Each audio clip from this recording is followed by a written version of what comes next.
Mufasa the lion king എന്ന animation movie കണ്ടു. ഞാനും ഇവളും കൂടിയാണ് കണ്ടത്. നല്ല സിനിമയായിരുന്ന? എങ്ങനെ ഉണ്ടായിരുന്ന? അടിപൊളിയായിരുന്ന?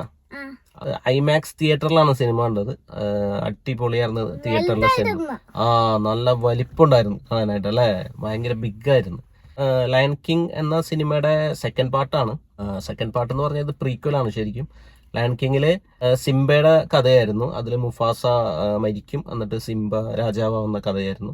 മുഫാസയിൽ വരുമ്പോ മുഫാസ എങ്ങനെ ലയൺ കിങ് ആയി എന്നുള്ളൊരു കഥയാണ് പറയുന്നത്. നല്ല രസമുണ്ടായിരുന്നു. അടിപൊളിയായിട്ട് എടുത്തു വെച്ചിരിക്കുന്ന ക്യാരക്ടർ ഇൻട്രൊഡക്ഷൻ ഒക്കെ നല്ല രസമുണ്ടായിരുന്നു. ഓരോ ക്യാരക്ടറുകൾ ലയൺ കിങ്ങിൽ നമ്മൾ കണ്ട ക്യാരക്ടേഴ്സ് ഒക്കെ എങ്ങനെ ആ ഒരു ടെറിട്ടറിയിൽ എത്തി എന്നുള്ള ഒരു സംഭവം കാണിക്കുന്നൊക്കെ നല്ല രസമുണ്ടായിരുന്നു. മുഫാസ, ടാക്ക, സാസു, സുറാബി, പിന്നെ ആരായിരുന്നടാ, റഫീഖി. ഡിസ്നിയുടെ എല്ലാ സിനിമയിലും സോങ്സ് ഉണ്ടാവും. അതുപോലെ ഇതിലും ഒരു 5-6 നമ്മളെ മലയാളം ഫിലിം കാണുന്ന പോലെയാണ്, ഒരു 5-6 സോങ്സ് ഉണ്ടാവും. ഓരോ സിറ്റുവേഷണൽ സോങ്സ് ആയിരിക്കും. പക്ഷെ സോങ്സ് നല്ല രസമുണ്ടായിരുന്നു. സോങ്സ് കേൾക്കാൻ നല്ല രസമുണ്ടായിരുന്നു. അതിന്റെ ലിറിക്സും അടിപൊളിയായിരുന്നു. നന്നായിട്ട് എൻജോയ് ചെയ്തു സോങ്സ്. സോങ് നിങ്ങൾക്ക് ഇഷ്ടപ്പെട്ടോ? ഇവൾക്കും സോങ്സ് ഇഷ്ടപ്പെട്ടു. 3 സോങ്ങാണ് ഇഷ്ടപ്പെട്ടത്. ഏത് സോങ് ഇഷ്ടപ്പെട്ട? ഒരു I always want A brother എന്നും പറഞ്ഞിട്ടൊരു സോങ് ഉണ്ട്. അത് നിനക്ക് ഇഷ്ടപ്പെട്ടില്ലേ? അതിലൊരു വില്ലനായ ഒരു ലയൺ വരുന്നുണ്ട്, വൈറ്റ് കളറുള്ള. ആ ലയണിന്റെ ഒരു സോങ് ഉണ്ട്, ബൈ ബൈ ഒരു സോങ് അല്ലേ. അത് ഇഷ്ടപ്പെട്ടില്ലേ? പിന്നെ മുഫാസയും ലയണസും തമ്മിലുള്ള ഒരു സോങ് ഉണ്ട്, അതും പുള്ളിക്കാരത്തേക്ക് ഇഷ്ടപ്പെട്ടു അല്ലേ. നല്ലൊരു ആനിമേഷൻ മൂവി.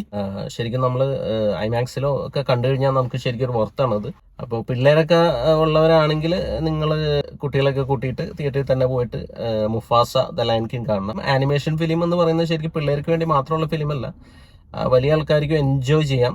അപ്പോ ഇതാണ് മുഫാസ ദ ലയൺ കിങ് എന്ന സിനിമയെ കുറിച്ച് ഞങ്ങൾക്ക് പറയാനുള്ളത് അല്ലേ. അപ്പൊ എന്താ പറയാ, എല്ലാരും പോയി കാണണ്ടേ? അപ്പൊ പറഞ്ഞു എല്ലാരും പോയി കാണണമെന്ന് പറഞ്ഞു. ഓക്കെ, വീഡിയോ ഇഷ്ടപ്പെട്ടാലൊന്ന് ലൈക്ക് ചെയ്യുക, ചാനലൊന്ന് സബ്സ്ക്രൈബ് ചെയ്യുക. പുതിയ വീഡിയോയുമായി നമുക്ക് വീണ്ടും കാണാം. Thanks for watching. Bye. Okay, നമ്മുടെ വില്ലൻ ലയൺ പറയുന്ന പോലെ ബൈ ബൈ.